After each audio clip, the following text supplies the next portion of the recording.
Para aqueles que não me conhecem, né, como o pastor Rafael já disse, sou aluno do professor Rafael, né, fui durante algum tempo. Hoje eu tenho o privilégio de dividir com ele a responsabilidade de preparar novos obreiros para a seara do Senhor. Sirvo também o Senhor ali na Igreja Batista do Centenário Colubandê. Trago um abraço do meu pastor e também professor, pastor Eduardo, né, que prontamente nos liberou para estarmos aqui junto com os irmãos a partir do convite. E espero em Deus que o Senhor fale através da sua palavra, que Ele valha da instrumentalidade do seu servo, que só isso que nós somos, e por isso estamos aqui, para servir os irmãos, para servir a igreja do Senhor. Foi para isso que Ele nos chamou. Não vou tomar muito tempo dos irmãos, hoje é um culto especial, culto de ceia, culto onde a gente tem que estar refletindo acerca de tudo que cantamos, né? Cantamos os hinos, né, especialmente escolhidos, que nos leva a estar meditando, a estar pensando no que Cristo fez. E aquilo tudo que Cristo fez, nós hoje vamos pensar em algumas coisas que nós podemos fazer em resposta a essa maravilhosa obra, essa maravilhosa graça do nosso Senhor. Convido os irmãos a estar abrindo a Bíblia na carta de Paulo aos Efésios, capítulo 4. Carta de Paulo aos Efésios, capítulo 4. Vou lendo uma versão um pouquinho diferente da de vocês, que a minha é Almeida século 21. Eu vi que vocês estão lendo aqui a Almeida Revista e Atualizada, mas muda pouco.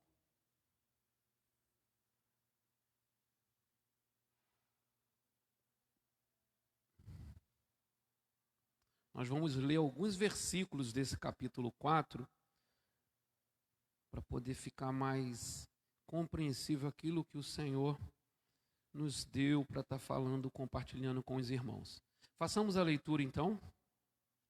Portanto, eu, prisioneiro no Senhor, peço-vos que andeis de modo digno para com o chamado que recebeste, com toda humildade e mansidão, com paciência, suportando-vos uns aos outros em amor, procurando cuidadosamente manter a unidade do Espírito no vínculo da paz.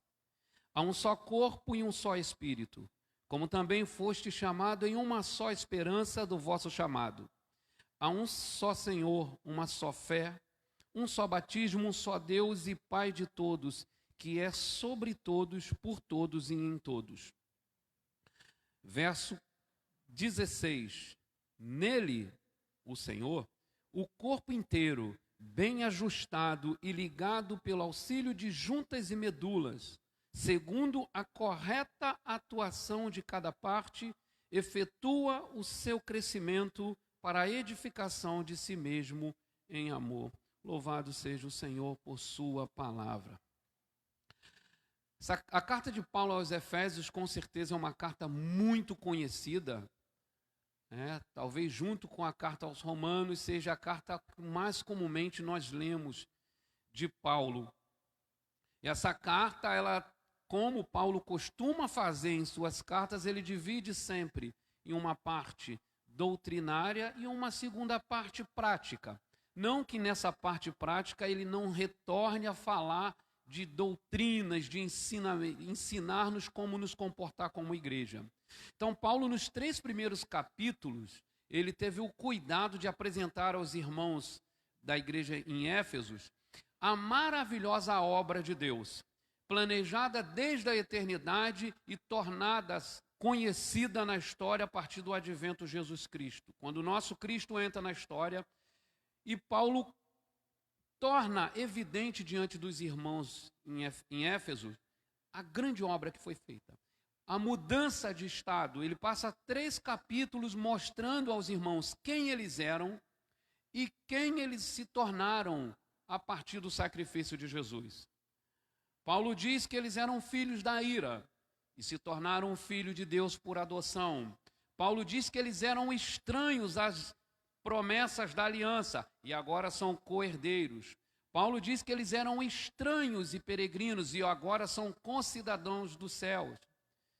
Paulo diz que eles eram estranhos a promessas, mas agora são herdeiros e abençoados com toda a sorte de bênçãos celestiais.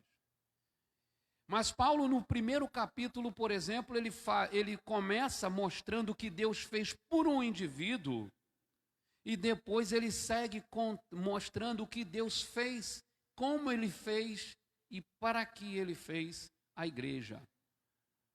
Então essa carta, em alguns aspectos, ela vai tratar do crente como indivíduo, mas ela vai valorizar acima de qualquer coisa o aspecto do povo de Deus como um corpo, como unidade, como aqueles que têm um vínculo acima de qualquer coisa. E ele vai apresentar algumas figuras. Paulo apresenta algumas figuras da igreja, e de maneira especial essa do corpo é a mais conhecida. Eu gosto também da figura que ele usa de nós como um edifício que cresce para a glória de Deus, por membros bem ajustados. Ele fala isso em Efésios, ele usa a mesma ideia em Colossenses capítulo 3, a ideia de que nós somos membros de um corpo, mas que devemos de maneira bem justa, ajustadamente, crescermos todos. E Paulo começa o capítulo 4, onde tem a virada, ou seja, isso aqui até o capítulo 3, Cristo fez isso por vocês, vocês eram isso, agora são isso.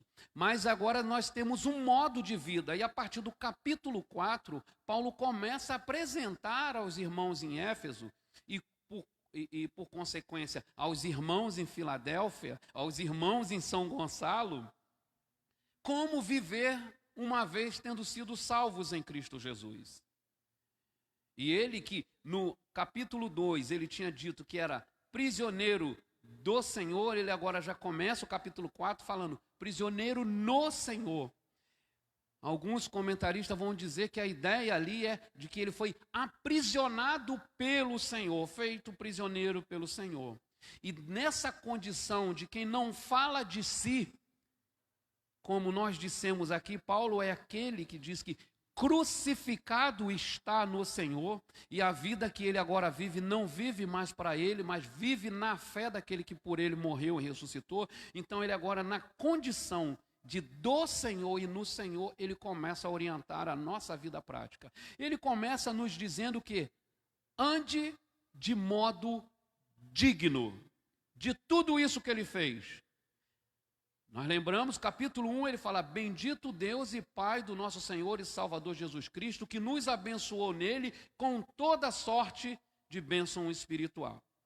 E depois ele vai falando que nós éramos filhos da ira, ele nos adotou, que nós éramos estranhos, ele vai falando um monte de benefícios que Deus fez para conosco. Mas agora ele nos exorta, ele fala, visto o que foi feito, agora ande de modo digno a esta vocação. Há um padrão que dignifica nós tomarmos o nome de filho de Deus. Há uma exigência, não uma recomendação. É um imperativo de Paulo, ele diz, andeis, não é? Recomendo-vos que ande. Se for possível, ande. Se der, se não for atrapalhar os seus planos, se não atrapalhar os seus objetivos de vida, se Deus não for se intrometer naquilo que você já tinha pensado, aí você anda como Ele quer. Não tem essa condição. É um imperativo, andes de modo digno da vocação em que foste chamado.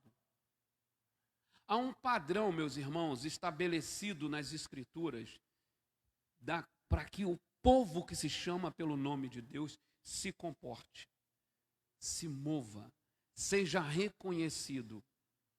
E nós estamos tão longe disso em todos os aspectos. E hoje eu quero me deter nesse aspecto que Paulo começa falando.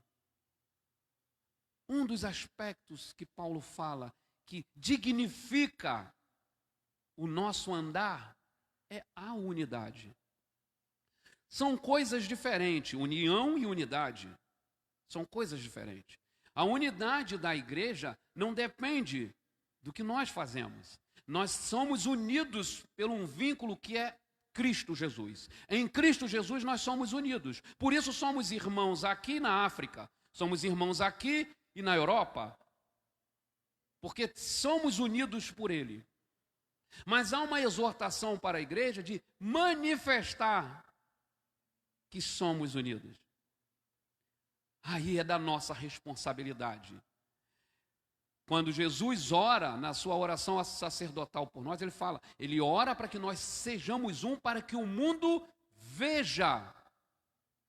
Então, há uma expressão dessa unidade que é gerada na eternidade através da obra do nosso Senhor, mas que nós somos responsáveis por tornar evidente que há essa unidade. Nós somos responsáveis por mostrar ao mundo que negros e brancos convivem em amor em Cristo Jesus, que ricos e pobres convivem em amor em Cristo Jesus, leigos e doutores convivem em amor em Cristo Jesus. Pessoas que têm diferentes ideologias e preferências políticas convivem em amor em Cristo Jesus. Pessoas que pensam diferente como governar a igreja convivem em amor em Cristo Jesus. Pessoas que pensam diferente como deveria ser o cântico da igreja convivem em amor em Cristo Jesus. Pessoas que pensam diferente qual tipo de roupa usar na igreja convivem em amor em Cristo Jesus. Essa é uma responsabilidade nossa. O vínculo perfeito, o vínculo da paz que Paulo nos apresenta, ele é estabelecido na eternidade. Mas tornar isso conhecido, de modo que o mundo glorifique a Deus, como foi feito na leitura da irmã, que o Senhor nos abençoe para que os povos te louvem. E o que o texto de Paulo diz? Ele já nos abençoou com toda sorte de bênção.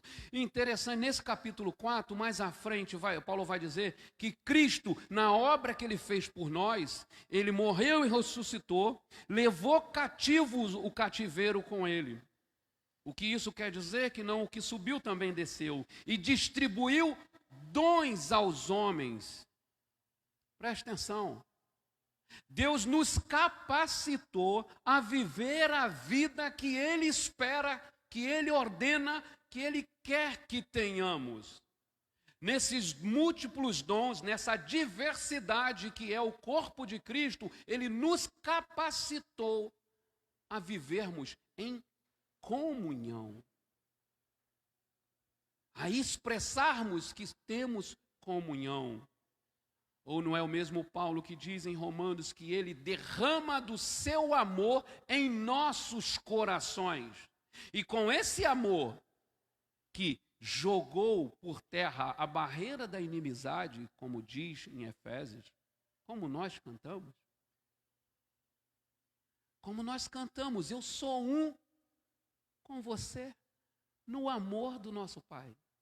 É esse amor que é derramado no meu e no seu coração que faz com que, deveria fazer, com que eu olhe para você percebendo o que Deus fez e está fazendo em você, e não o que você tem que não me satisfaz. Citando um saudoso, embora não tenha morrido, mas ele teve um período muito abençoador para a vida da igreja, pastor Ariovaldo Ramos, em um congresso em que eu tive o prazer de ouvi-lo, ele faz uma distinção entre inconformados e insatisfeitos. A igreja é o lugar dos inconformados. Aqueles que nasceram de novo em Cristo Jesus são inconformados. Mas a igreja não é lugar de insatisfeito. Não faz parte da característica do andar digno da vocação em que foste chamado, a insatisfação.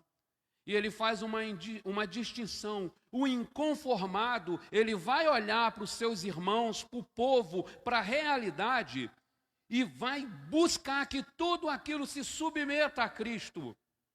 O insatisfeito vai olhar para tudo que lhe contraria e vai buscar que se submeta à sua vontade, às suas preferências, aos seus caprichos.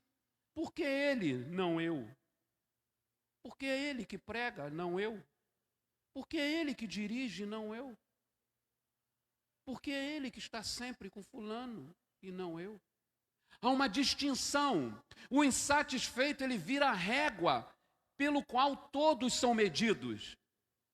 O inconformado, ele olha para todos e para si mesmo, sendo medido pela régua perfeita que é Cristo.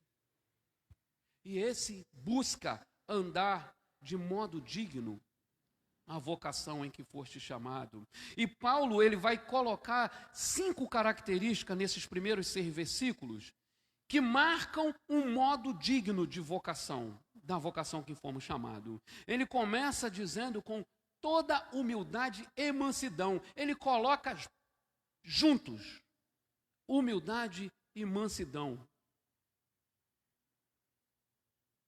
Um comentarista diz que mansidão é o poder domesticado. É você estar no meio de uma circunstância e de repente olhar, eu tenho poder para intervir nisso daqui e acabar com isso. É você olhar que tem nas suas mãos ferramentas para mudar o curso para o bem ou para o mal. Mas esse poder que você tem está domesticado. E em Cristo Jesus, esse poder, essa autoridade, esse conhecimento, porque às vezes o seu poder é o conhecimento, a sua sabedoria, a sua influência, em Cristo Jesus, ela é domesticada. E, movida por humildade, esse seu poder será abençoador. Mas Paulo começa falando de humildade, porque humildade é o padrão do nosso Senhor. Humildade era o que Paulo não tinha. Em uma das suas cartas, Paulo faz questão de mostrar um lado dele dessa forma, de como ele se comportava. Quando ele diz, você é judeu? Eu sou muito mais, eu sou da tribo de Benjamim. Eu sou judeu de judeus. Quanto à lei, quem é você diante do que eu sempre fui? Eu sou fariseu de fariseus. Estudei aos pés de Gamaliel. Eu tinha todo o poder. E não é assim que começa o caminho da conversão de Paulo? Com uma carta que lhe empoderava, que ele chegasse em Damasco e, a exemplo do que já tinha feito em Jerusalém, todos lançassem em prisões e, dependendo da resistência, os matasse. Mas o Senhor aparece a ele a caminho de Damasco e domestica esse poder. E como eu gosto de falar, sempre que eu cito essa expressão poder, que é tão popular no meio cristão e hoje de maneira geral, em Atos, nós somos empoderados. Um poder domesticado pelo Senhor. Porque enquanto a sociedade se empodera para parecer, Deus em Cristo Jesus, através do seu Espírito, nos empodera para sofrer, para padecermos em seu nome, para nos submetermos, como Paulo fala no capítulo 5, verso 20, sujeitai-vos uns aos outros em amor. Esse poder que nós recebemos é para diminuir, para ser capaz de esvaziarmos da nossa própria vida, para que ele cresça, para que a igreja avance, para que o outro seja colocado, como Paulo diz. Não leve você além, não se considere além da conta, antes seja o outro mais importante do que você. Seja a vontade do outro que não fere a palavra de Deus, que não ofende o modo digno em que nós temos que andar, seja a vontade dele mais importante do que a sua. Porque mais à frente ele diz, verso 3, procurando com todo o esforço, como diz a NVI, com todo o esforço, ou na Almeida que nós lemos aqui, a revista atualizada, que diz, diligentemente, com todo o esforço, com todas as suas energias, empregando tudo aquilo que está disponível para você, manter a unidade do Espírito. É muito importante a gente prestar atenção no que Paulo está dizendo aqui. Ele está dizendo aqui que dizer que faz parte de uma comunhão ou da unidade da igreja não é uma questão simplesmente de que eu não dou problema para o meu pastor. Ele está dizendo que não é uma questão de simplesmente dizer, não, eu chego lá, assisto o culto, não fala nem participo, né? Assisto o culto, vou embora, não tenho problema com ninguém, não arrumo problema com ninguém. Não é isso. Não é uma atitude passiva. O que Paulo está dizendo é que você, como membro desse corpo, faz parte do modo digno, da vocação em que você foi chamado, se esforçar para que promova essa união. É se esforçar para que aconteça. Não é deixar o barco andar e ver onde vai dar. É você perceber que caminhos perigosos estão sendo tomados, rumos, o barco está fora do rumo, irmãos estão dispersos. É perceber, e eu vou me esforçar para que isso mude. Eu vou empenhar todo o meu esforço. Não é só a mensagem do WhatsApp, não. Ele fala todo esforço. Não, uma mensagem de WhatsApp dificilmente vai ser suficiente. Porque agora a gente nem liga, né? A gente passa uma mensagem. Se fulano responder, aí depois a gente fala, mas eu passei uma mensagem. Você que não visualizou. A gente nem liga mais. Né? No status do meu WhatsApp está lá, se quer resposta, me ligue. Está lá, me ligue. Porque para ver a mensagem, pode acontecer de passar dias. Então não é eu estou fazendo isso, é todo esforço. É comum no dia da ceia a recomendação, examine-se, pois, o homem a si mesmo, e coma do pão e beba do cálice. À luz do que a Bíblia diz, do modo digno que devemos andar, é a essa luz que nós devemos nos examinar. Não é de acordo com o que nós achamos. Não é, então, olha, não, eu estou tranquilo. Eu estou tranquilo, não tenho problema com os irmãos, nunca discuti com ninguém, não tem problema. Nunca entrei em disputa por departamento, por nada, eu não tenho problema. Mas é para além disso. É cobrado de quem é participante desse corpo uma ação positiva de promover essa unidade. Mas para isso, antes do verso 3, ele fala, é necessário humildade e mansidão. É necessário você olhar para aquilo que o irmão de repente te ofendeu e orar ao Senhor. Senhor, eu sei que como eu cantei, eu sou livre para te amar e para te perdoar. Mas eu não consigo. Eu não estou conseguindo. Eu sou um com você, meu irmão, mas eu aqui, você lá. Cada um no seu quadrado. Mas, Senhor, não é assim que o Senhor quer.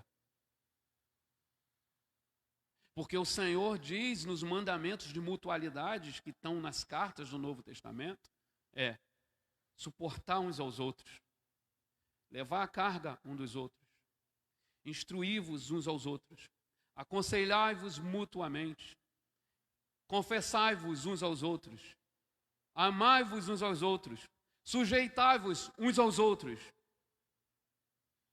Não existe a ideia de que eu estou bem, mas o corpo não está. Eu estou seguindo, mas o meu irmão está ficando. Esse período de pandemia, todos, creio que de maneira geral, todos em algum momento foi assaltado pela surpresa de alguém que gravemente estava internado, ou daqui a pouco teve notícia que estava internado e quando viu morreu. Talvez um irmão que você não colocou todo o esforço para ter com ele comunhão.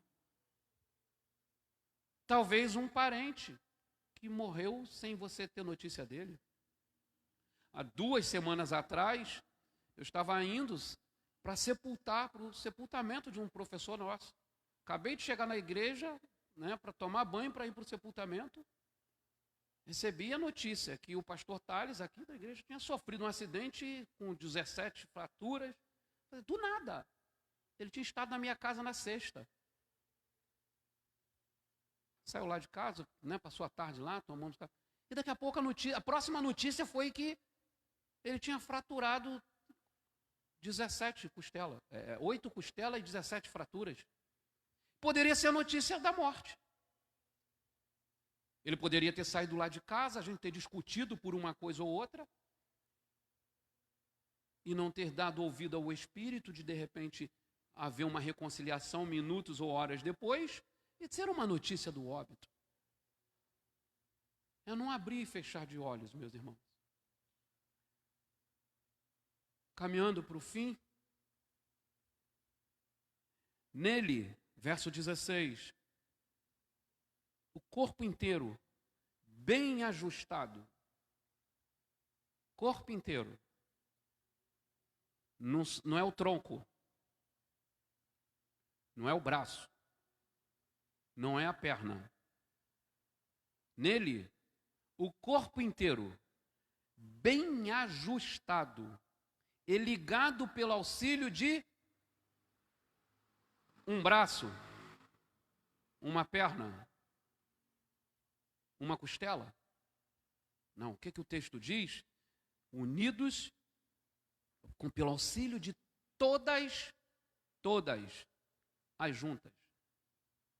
Ninguém no corpo de Cristo está fora, está excluído do dever de empregar todo o esforço em prol da unidade. Porque esse corpo, que ele cresce, é bem ajustado. Não é uma corrida de que eu estou chegando, mas o meu irmão está ficando. No outro ponto, Paulo fala, não andeis como outrora andáveis, como gentios, nem quem agora opera o príncipe da desobediência. Não andes como eles, porque é entre eles que há uma competição. É entre eles que se disputa o primeiro lugar da turma. É entre eles que se disputa quem aparece mais. É entre eles que se quer saber quem chega primeiro. Entre nós é todo o corpo bem ajustado com o auxílio de todas as juntas que cresce para a edificação de si mesmo em amor. Esse corpo cresce, é edificado com o auxílio de todos. Na última oportunidade que eu tive aqui pregando na carta de Pedro, nós falamos acerca de responsabilidade individual. Quando Pedro fala, aqui eu falei, Jesus quando subiu, distribuiu dons. Pedro fala a mesma coisa, com outras palavras, ele fala que Deus nos deu tudo aquilo que é necessário para a vida e piedade. Somando as duas cartas, ele nos deu tudo aquilo que é necessário para que andemos de modo digno da vocação em que fomos chamados. Não nos falta nada, a não ser fazer o que Paulo recomenda no capítulo 6. Tomar, revestir, vestir essa armadura. Despojar-vos do velho homem e revestir-vos, pois, de Deus e da sua armadura. Porque já está disponível para nós, como igreja, todos os recursos necessários para que nós sejamos, não participantes somente de uma comunhão, mas promotores dessa comunhão. Não participantes somente dessa comunhão, mas aqueles que tornam visíveis os frutos da comunhão. Eu termino. Pedro, usando a figura também do edifício, Só que ele fala de nós, não como membros, mas como pedras vivas. Que como pedras vivas, ligadas, bem ajustadas, nós crescemos para edifício espiritual. É sempre junto, meus irmãos. A promoção da comunhão e a declaração ao mundo que somos um, não depende de um somente, não depende de uma liderança, não depende de um departamento, não depende do tempo de igreja. Mas a todos quantos creram em seu nome, a estes foi dado o poder de serem feitos filhos de Deus. E a todos estes ele distribuiu dons. E como Pedro diz, capacitou-nos, nos deu tudo aquilo que é necessário, a vida e a piedade. O rei Ezequias, no auge da sua vida, acredita aí que próximo aos 45 anos, ele recebe um decreto do Senhor, dizendo, dessa doença tu não vai sarar, tu vai morrer. Ezequias clama ao Senhor, coloca diante do Senhor, como se isso importasse para o Senhor, né? Os seus argumentos, como isso. Mas ele coloca diante do Senhor a vida de retidão que ele teve. E o Senhor acrescenta 15 anos a Ezequias. O Senhor dá uma segunda chance a Ezequias. Nós estamos à semelhança do Ezequias na nossa segunda chance. A diferença está que Ezequias sabia com quanto tempo ele partiria. Foi-lhe dado tempo de arrumar as coisas, de desfrutar da plenitude de vida. Ele sabia, eu tenho tanto tempo. A cada dia que ele acordava, eu não tenho tempo a perder. Tem tanto tempo. O tempo está contando. A não ser por não sabermos quando partiremos, estamos hoje, neste momento aqui, desfrutando de uma segunda chance que o Senhor nos deu no dia de hoje. Talvez amanhã não tenha outra chance. Hoje, nós estamos desfrutando dessa chance, porque nós não somos como Ezequias. O Senhor não disse que eu vou concluir meus planos. Como o pastor falou, eu estou caminhando lá para a ordenação na minha igreja, mas o Senhor não disse que eu serei. Pode ser que a minha chance de glorificar o nome dele e servi-lo tenha sido hoje. Hoje é o dia.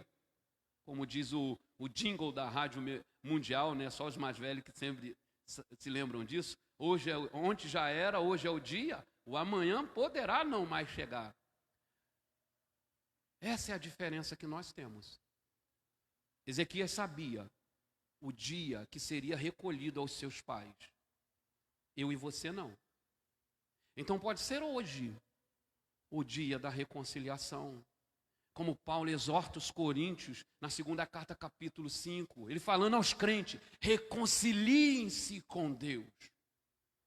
Ele vem corrigindo, instruindo e fala, reconciliem-se com Deus. Talvez seja hoje o dia de reconciliar com seu irmão. E o reconciliar às vezes não é porque você brigou, não. Às vezes é só porque você deixou. Que você não percebeu que ele não te faz falta como membro do seu corpo. Às vezes não é alguma ofensa.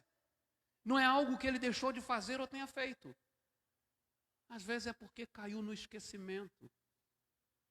E você lembrou, esse edifício espiritual, ele só cresce com todas as pedras vivas bem ajustadas. Você lembrou que esse corpo só é edificado e cresce para a glória de Deus se tiver a participação de todas as juntas, trabalhando justamente. Então, meus irmãos, hoje é o tempo. Que o Espírito do Senhor nos faça lembrar, nos corrija, nos aponte, nos dê a oportunidade de reparar a brecha, né? De buscar comunhão e dirigir todos os esforços para promovê-la. Agradeço a oportunidade, pastor Rafael,